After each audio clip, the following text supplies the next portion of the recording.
Yo, yo, yo, what up? What's going on, YouTube? It's Lord Farquaad back again with another reaction video. I ain't did one in a minute, goddamn. But shit, listen, like always, I don't ever pre-watch my videos. This is my first time seeing it, just like it's y'all first time seeing it. This shit say, man hides a horrifying secret just behind the door.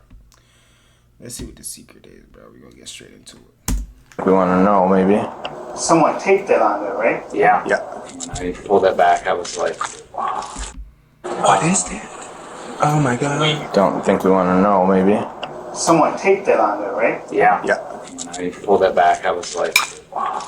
I gotta stop watching Criminal Minds. It's the first thing that went through my head. In September of 2022, police officers with the Ann Arbor Police Department arrive at a downtown apartment complex to perform a routine welfare check. Despite the routine nature of the call, officers are unaware of the sickening scene awaiting them behind the door. The following series of body cam videos have never been seen before. On the afternoon of September 1st, emergency services at Ann Arbor receive a call requesting a welfare check. I'm a social worker with Ann Arbor Meals on Wheels, and I was calling to request... This like the fourth video I did where something happened in Ann Arbor. What the fuck be going on out in Ann Arbor, bro? It must be something. a non-emergency wellness check for one of our clients. And do you know that client's name? Yep. It's Patricia Falkenstern. As the call continues, the social worker shares an odd detail about the situation. And just so as a heads up, the neighbor has been answering her door. They are sometimes friendly with each other and other times not friendly with each other. And he's saying that she's there and sleeping, but we haven't been able to actually get in and verify that she's okay. Employees and social work officials at Meals on Wheels inform authorities about interacting with Patty regularly and that her continuous absence is out of character. Okay, well, I have an officer go out there. All right, so listen up. State Farm was trying to charge me $197 for car insurance. No, thank you. I got a... As officers are dispatched to Patty's apartment, nothing is going to prepare them for the depraved scene lurking behind her apartment's door.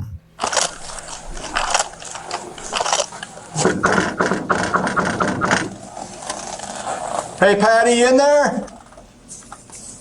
What's that? Ann Arbor Hey, Police Keith. Department. It's Ann Arbor. Police. You with Patty? No, she's out.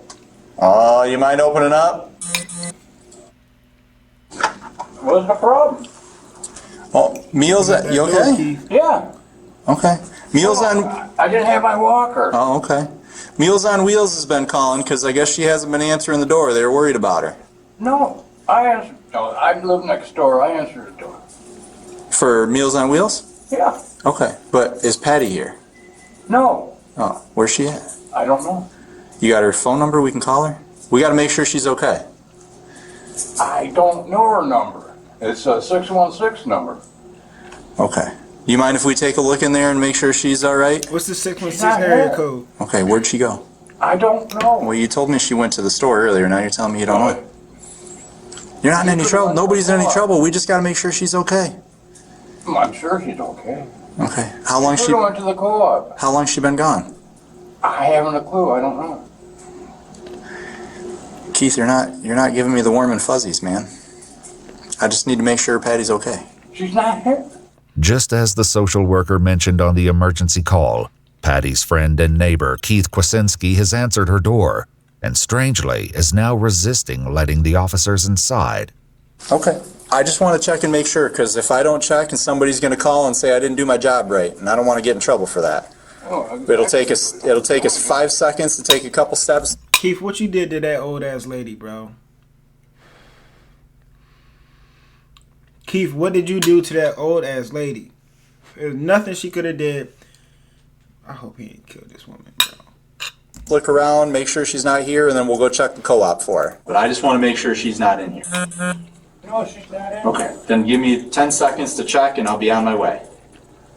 That's all I'm asking. We've met before. You and I have had many conversations. Oh, hell yeah.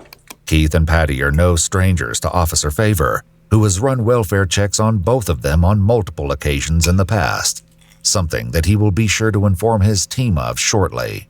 I'm not trying to ham nobody up. I was working on getting rid of the trash and stuff. Oh, don't worry about, I'm not judging any of that. All I got to do to make sure I'm doing my job right is verify she's not in here so that we can let Meals on Wheels know, because they're going to keep calling. I didn't have my walker with me. Oh, I got you. Do you mind if we just come check? That's all I'm asking. We'll be 10 seconds. Get rid of this trash. I'm not worried about the trash, Keith. I promise. I got my own trash. No, but I gotta get on my walker. Well, just let me in. You can get in your walker. Hold on a minute. All right. Did Patty take her walker with her? No, she decided to go independent today.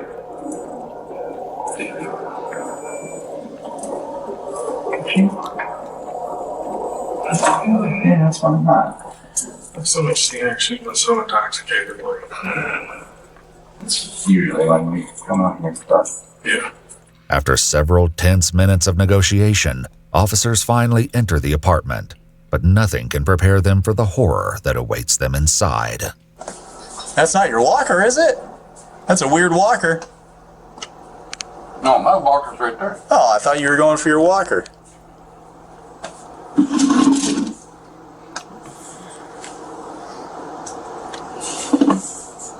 I fell over that damn thing the other night, hurt my shoulder. Oh, no. You need any medical attention or anything we can help you with? No, ain't nothing I can do about it. Okay.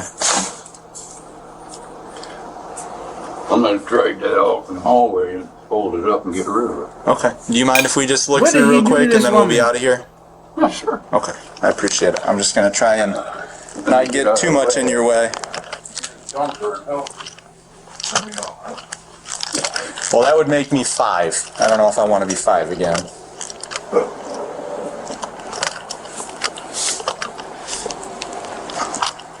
Oh boy, take him into custody, Rourke. Damn!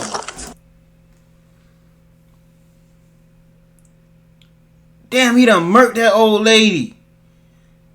This nigga can't even walk himself. How he do that? You going Put to your hands jail, behind your back, Keith. Keith. Hands behind your back. Relax. Relax. Relax. In a bone-chilling discovery, Officer Favor has just found Patty's body lying on the floor. While the cause for her demise remains unknown, Keith's unusual behavior and attempt to keep officers from entering raise serious suspicions. Keith is immediately detained as Officer Favor moves to secure the crime scene. I didn't do anything. I found the body. I didn't know how to go about it. Just be quiet. Okay. Don't say anything. I didn't do anything. Somebody else was here. Sometimes you don't like her, don't Be you? quiet. As Keith continues to justify his innocence, officers call for backup. I'm going to need a supervisor and HVA out here. How am I gonna walk without my walker? You're gonna sit right there is what you're gonna do. Ha! I didn't do it. I didn't know how to. I don't even have my wallet.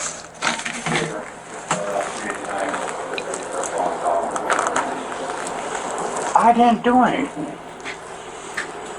I didn't know how to go about doing it because I always get blamed for other people's. Nigga, you killed that While woman. officers have found Patty's body, they've still only scratched the surface of the more horrific discoveries that await them. Do you have anything on you that I need to be concerned with? Anything that's gonna poke me, stick me, hurt me? No way. Okay. I don't even have my wallet. I don't have my glasses. Oh, can I drop that off that pause? Where that's He know he don't got very many years left. So he just said, fuck it. He crashed out and killed that poor woman. Why you kill that woman? Ain't nothing that woman could have did make you that mad, bro. I don't think you need to worry about dropping nothing off. I was gonna go and pull it. And that's fine. Keith's chilling concern with mundane errands in the face of this eerie discovery is quite concerning. I don't have my. If I got my keys around my neck. Lanyard right here? Yeah. Yep. What, you're gonna leave it open? One partner's in there. While an officer assists Keith as they prepare to leave the crime scene, officers are yet to find out about the truly disturbing details that lie ahead. What the hell is that? How am I gonna get in there? You're just gonna go butt first? There's something wrong with that old man. It's all right. Didn't mean to step on your foot there. If you need to push against my feet with your foot, go ahead. Meanwhile, upstairs, Officer Favor calls his supervisor to relay details of the gruesome discovery they've made and some of the observations he has made so far. Hey, Sarge. I don't know if you're familiar with Keith and Patty, but Patty is on the floor with a plastic bag taped around her head. She is clearly gone. It's like across her cheek, around to like the back of her head. I mean, I don't know if it was, but obviously some kind of asphyxiation. Oh yeah, I was not expecting this. Be like a neck injury or something along those lines if there's anything on it. Like probably in early August, maybe late July from the way it's healed over. While Officer Favor is trying to understand the nature of the crime, he relays more information about the supposed relationship Patty and Keith shared. Yeah, and I found a bag in here with his name, his last name on it. I think that they both kind of live here. Like, I'm not exactly sure 100% the full dynamic, but anytime that I ever deal with either of them, usually Patty calls because she gets intoxicated and can't find him, and he's just like out on the sidewalk smoking or something. And they'll go in and out of each other's apartments. Oh, that was I found mail and paperwork and stuff with his name on it in here. So they kind of just go back and forth. I mean, I guess they're dating, living together, you know, whatever. Are you older than 18? We're looking for motivated people to take cybersecurity classes 100% online. You could earn your degree. On September 14th, 2019, 2 years before this incident, Patty had arrived home to discover that someone had picked the lock of her apartment's front door and left a stray box full of shoes inside. More disturbingly, she discovered that some of her underwear was missing. After calling maintenance and pushing a heavy chest to barricade herself inside, she told her daughter that she was being stalked by some weirdo in the building who knew her schedule. While Patty was never able to find the person who had broken into her apartment, on this day, police are facing a unique situation involving her. As Officer Favor scrambles through more evidence to identify what may have led to Patty's tragic demise, he shares one probable possibility with the supervisor.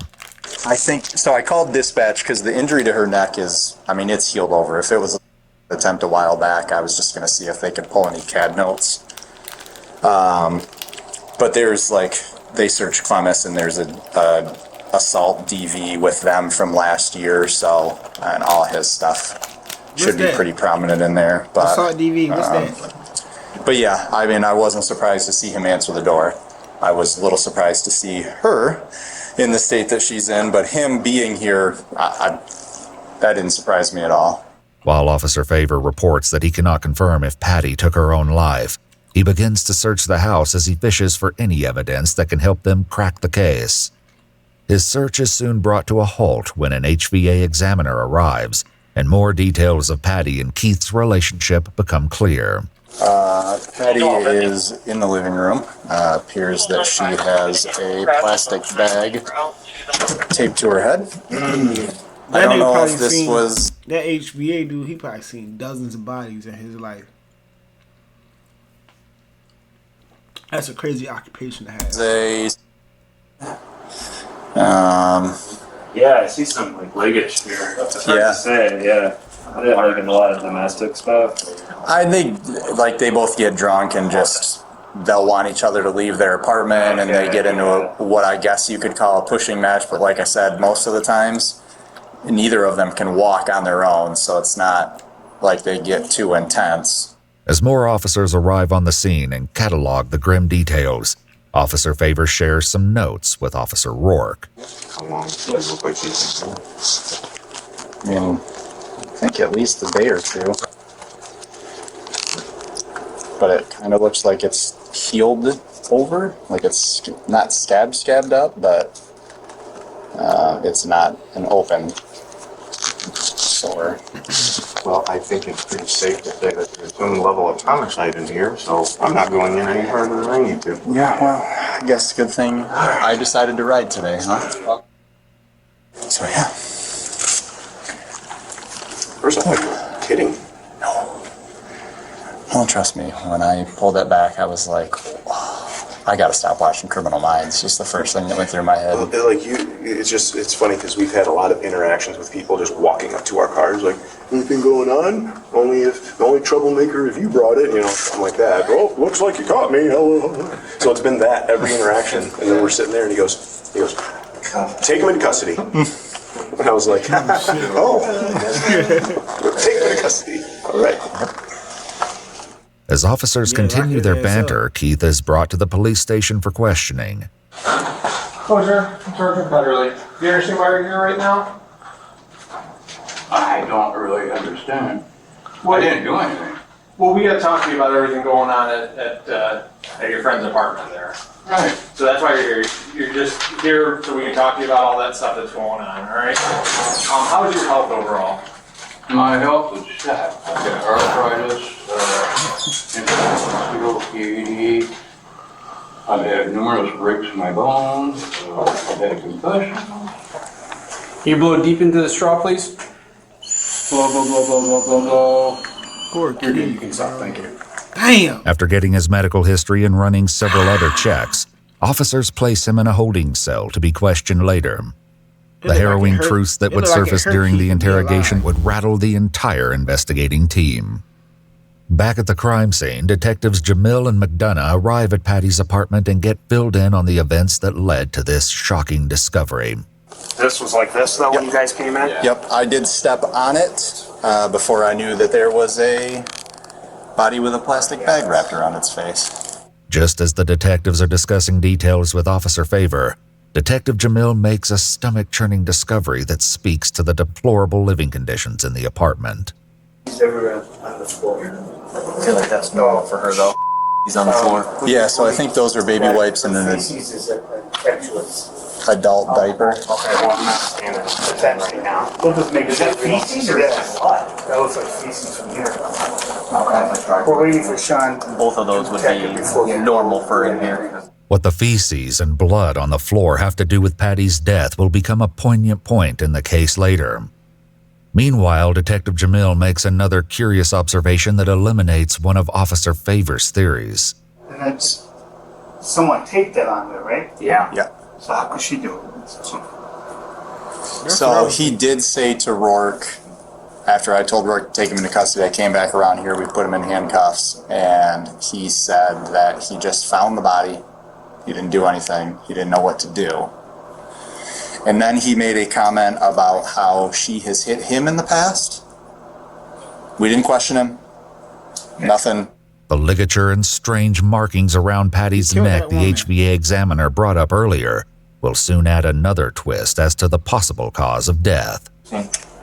Slit her throat? Looks like it, yeah. So we're gonna have... It's healed over. You gotta find a knife. Yeah, but it looks like... It doesn't look necessarily that it's healed over. It's scabbed over.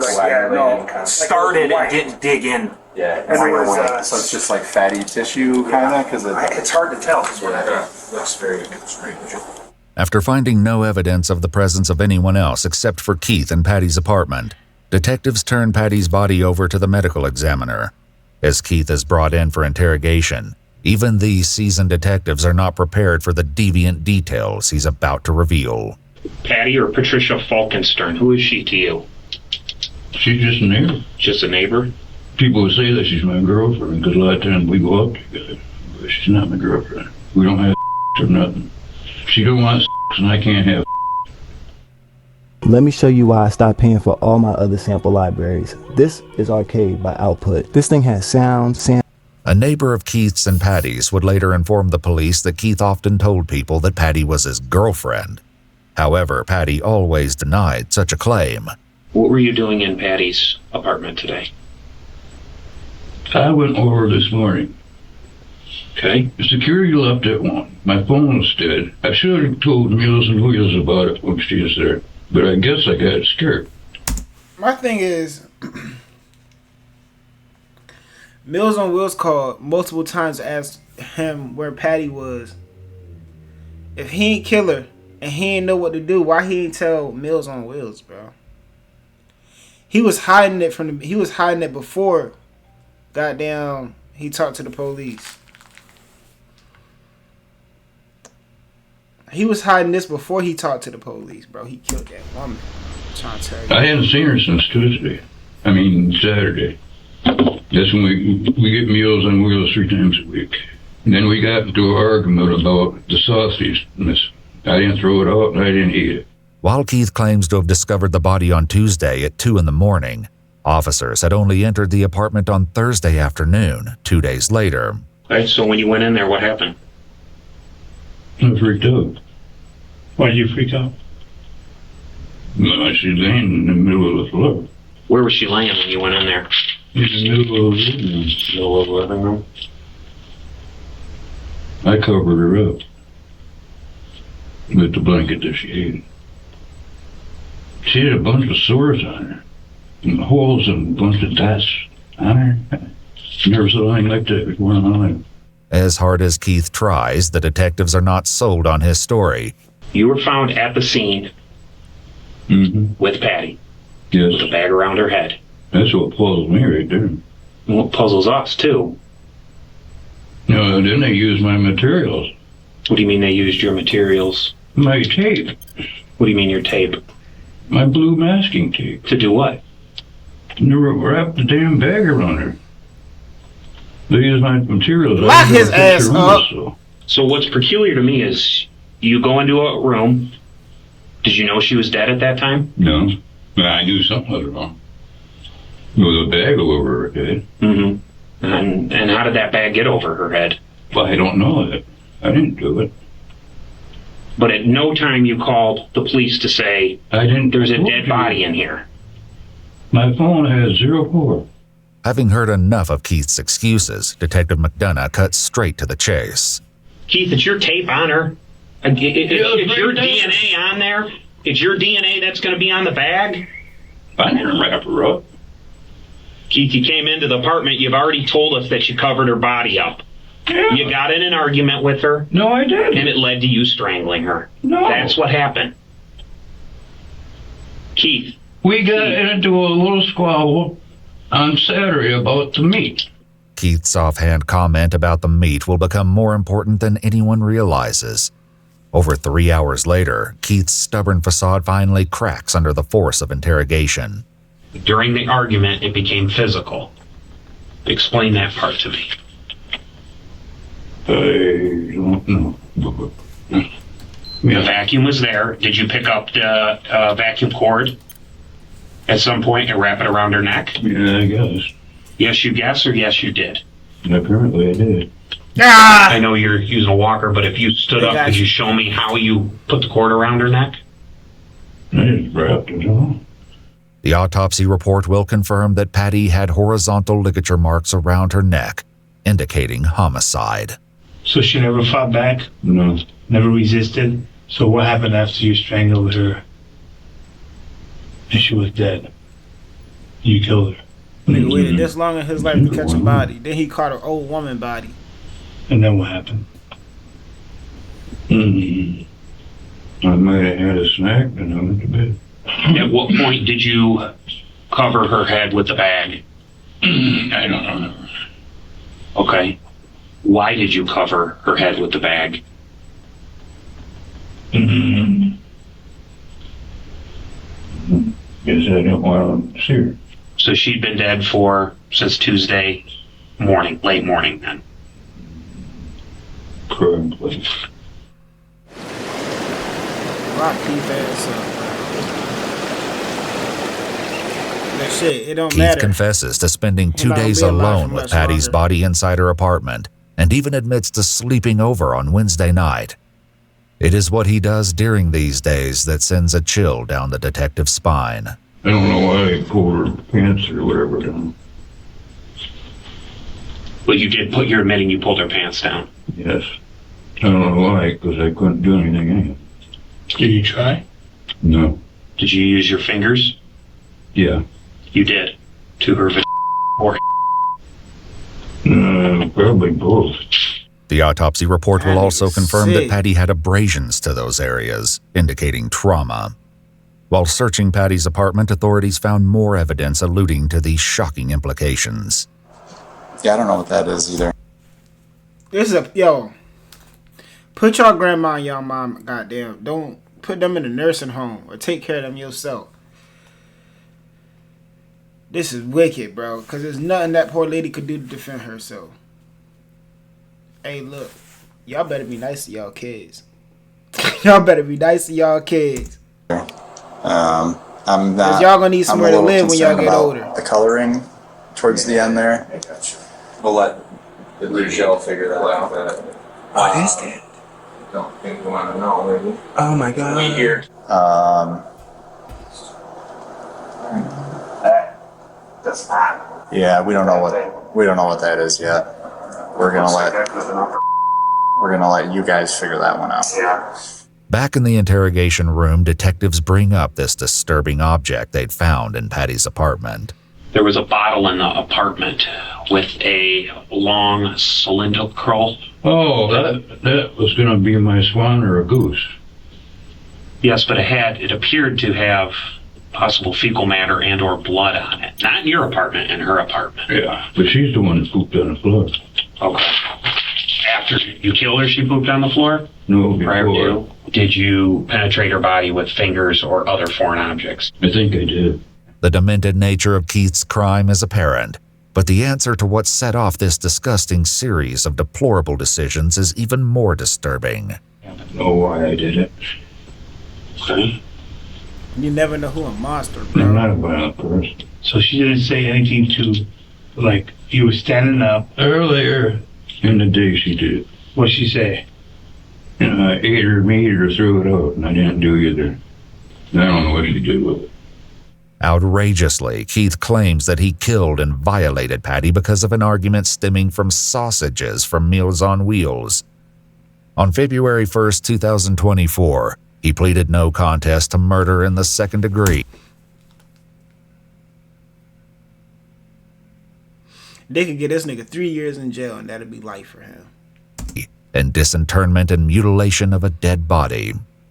On April 26, 2024, he was sentenced and remanded to the Michigan Department of Corrections, where he will spend the next 25 years to life He behind ain't got bars. 25 years left. He gonna spend about 3 years in jail. Keith, you out of pocket. Far quiet out, bro. I'm gonna catch y'all on the next one.